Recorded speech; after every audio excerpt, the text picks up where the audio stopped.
Hello everyone. तो आज हम लोग जानेंगे कि ब्रिक्स शिखर सम्मेलन जो कि अभी रूस के कजान में आयोजित किया गया, तो उसके क्या महत्वपूर्ण भूमिका रही, क्या उसके मुख्य निष्कर्ष निकले। तो देखिए, रूस के कजान में आयोजित 16वें ब्रिक्स शिखर सम्मेलन ने इस ब्लॉक के लिए एक महत्वपूर्ण मील का पत्थर साबित हुआ, क्योंकि ब्रिक्स का इस बार विस्तार भी हुआ है। ब्रिक्स के अभी जितने भी देश थे उसमें 6 देशों की नई एंट्री हुई है। 6 देश कौन से हैं? इनमें हैं ईरान, सऊदी अरब, मिस्र, इथोपिया, संयुक्त अरब अमीरात और अर्जेंटीना। ये 6 नए देश सदस्य के रूप में शामिल किए गए। इस विस्तार से ब्रिक्स ब्लॉक का वैश्विक प्रभाव और आर्थिक शक्ति में काफ़ी वृद्धि हुई है।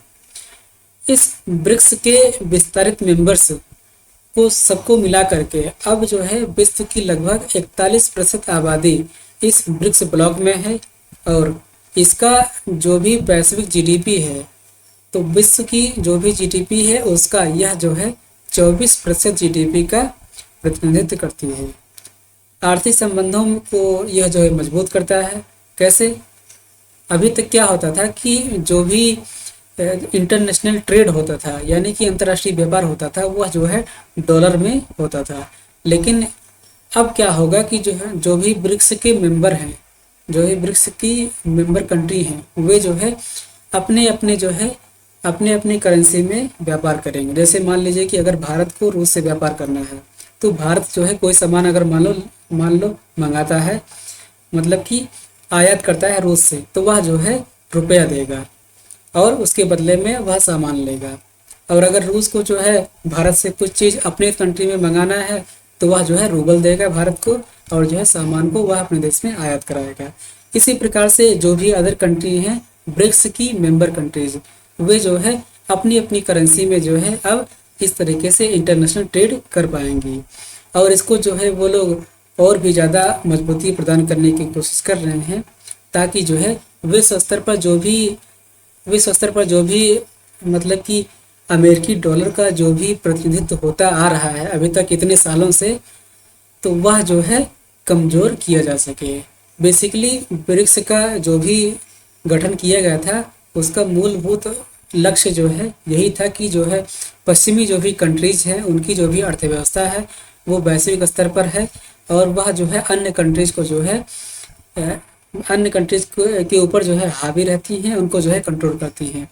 तो उनको जो है काउंटर करने के लिए ही ब्रिक्स का गठन किया गया था। इसके कुछ अन्य इम्पोर्टेंट पॉइंट्स हैं, उसको भी हम लोग कवर कर लेते हैं, क्योंकि ये सबसे ज़्यादा महत्वपूर्ण है।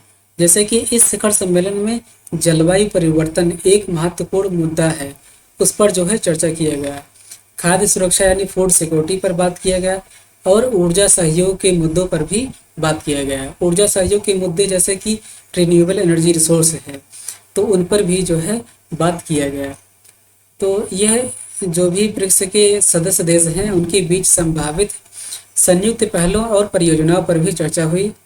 ब्रिक्स का विस्तार मौजूदा वैश्विक व्यवस्था के लिए एक चुनौती के रूप में देखा जाता है, और यह जियोपॉलिटिकल परिदृश्य को भी फिर से एक नया रूप देता है।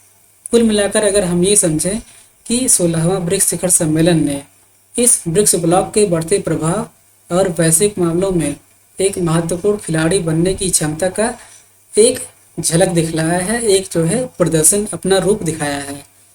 इसके जो भी मेंबर हैं उनके बीच विस्तार और बढ़ते आर्थिक सहयोग से वैश्विक अर्थव्यवस्था और जियोपॉलिटिकल जो भी नीति है उन पर जो है दूरगामी प्रभाव पड़ने की आशंका है। और ये जो कंट्रीज़ हैं, इनके जो भी मेंबर कंट्रीज़ हैं वो जो है इमर्जिंग इकोनॉमिक कंट्रीज़ हैं।